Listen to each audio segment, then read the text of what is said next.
தங்கமயில் வீட்டுக்கு வராங்க. வந்த உடனே அவங்க அம்மா, அப்பா எல்லாருமே சேர்ந்து இருக்காங்க. "தங்கமயில் உன்கிட்ட ஒரு முக்கியமான விஷயம் சொல்லணுமா?" அப்படின்னு சொல்றாரு. "என்னய்யா? என்ன சொல்லப் போற?" அப்படின்னு பாக்கியா கேட்குறாங்க. "இங்க வாங்க, எல்லாரும் வாங்க" அப்படின்னு சொல்லிட்டு ஃபோன் அப்படியே காட்டுறாரு. "இதில பாருங்க, எல்லாமே உங்களுக்கு தெரியும்" அப்படின்னு ஃபோனை காட்டுறாரு. பாக்கியா வாங்கி பார்க்குறாங்க. பார்த்த உடனே அப்படியே ஷாக் ஆகுறாங்க. "காட்டுமா" அப்படின்னு சுடர் பார்க்குறாங்க. எதுவுமே பேசவே இல்லை. "என்ன எல்லாரும் அமைதியா இருக்கீங்க?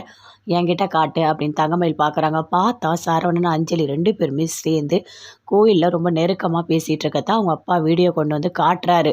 அத பார்த்தோனே தங்கமயில் ஷாக் ஆகுறாங்க. "பாத்தியாம்மா, பாத்தியா அங்க என்ன நடக்குதுன்னு? உனக்கு ஒண்ணு தெரியுமா? உன் புருஷன் யார் கூட பேசிட்டு இருக்காரு தெரியுமா? அந்த பொண்ணு லவ்வராம். ஏற்கனவே 2 பேரும் லவ் பண்ணாங்களாம். வீட்ல கல்யாணம் பண்ணிக்க முடியாம போயிடுச்சாம்." அப்படின்னு சொல்லிட்டு இன்னொரு ஃப்ரெண்டு சொல்லிட்டு போறான். "இப்போ உங்களுக்கு ஒரு வாய்ப்பு கிடைச்சிருக்குன்னு சொல்லிட்டு" அப்படின்னு தங்கமயிலோட அப்பா சொல்றாரு. அத கேட்டோனே பயங்கரமா அழறாங்க தங்கமயில். அப்படியே அழுதுகிட்டே இருக்காங்க. "ஏய், எதுக்குடி அழற?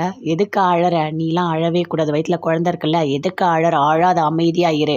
நான் போயி மாப்பிள்ளைய ஒரு வழி பண்ணிட்டு வரேன். கண்டிப்பா விடமாட்டேன். உன்னோட வாழ்க்கை கெட்டு போக நான் விடமாட்டேன்" அப்படின்னு பாக்கியா சொல்றாங்க. "ஆமா பாக்கியா, விடக்கூடாது. இதுக்கு மேல விடக்கூடாது.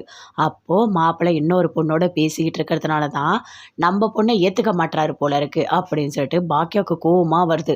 "என்னங்க வாங்க, அவங்க வீட்டுக்கு போய் ஒரு வழி பண்ணிட்டு வரலாம் வாங்க" அப்படின்னு கூப்பிடுறாங்க. "சரி வா பாக்கியா போலாம்" அப்படின்னு சொல்றாங்க. "இங்க பாரும்மா, நீ போகக்கூடாது. அங்க போய் எதுவுமே நீ கேட்கக்கூடாது" அப்படின்னு தங்கமயில் சொல்றாங்க. "ஏய், என்னடி பேசிட்டு இருக்க? என்ன பேசிட்டு இருக்க? உன்னோட வாழ்க்கையே அழியப் போது. இப்ப போயிட்டு போகாதன்னு சொல்லிட்டு இருக்க" அப்படின்னு பாக்கியா சொல்றாங்க. "அம்மா, எனக்கு தெரியும். இவரு இந்த மாரி பேசிக்கிட்டு இருக்கிறது எல்லாமே நானும் கோயில்ல பார்த்துருக்கேன்" அப்படின்னு தங்கமயில் சொல்றாங்க. "அடி பாவி!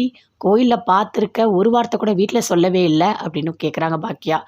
"அம்மா, எனக்கு அவரு வேண்டான்னு நான் முடிவு பண்ணிட்டேன். இனிமே அவர் எந்த பொண்ணு கூட பேசினா எனக்கு என்ன? யார கல்யாணம் பண்ணிக்கினா எனக்கு என்ன?" அப்படின்னு தங்கமயில் சொல்றாங்க.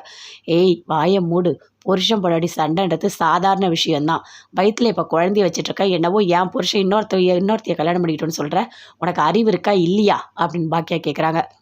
"நான் சொல்றத கேளு. நீ போகாத. சண்டைய பெருசாக்காத. அப்படியே விட்டுரு. நான் பார்த்துக்கிறேன். நான் கேட்டுக்கிறேன்" அப்படின்னு தங்கமயில் சொல்றாங்க. "என்ன இவ இப்படி பேசிட்டு இருக்கா?" அப்படின்னு சொல்லிட்டு பாக்கியாவுக்கு கோவமா வருது. தங்கமயில் அழுதுகிட்டே உள்ள போறாங்க. போயிட்டு ரொம்ப வருத்தப்படுறாங்க. என்னதான் நடக்குது? எதுக்காக மாமா இப்படிலாம் பண்ணிட்டு இருக்காரு? அப்படின்னு சொல்லிட்டு மீனாக்கு ஃபோன் பண்ணி பயங்கரமா அழறாங்க.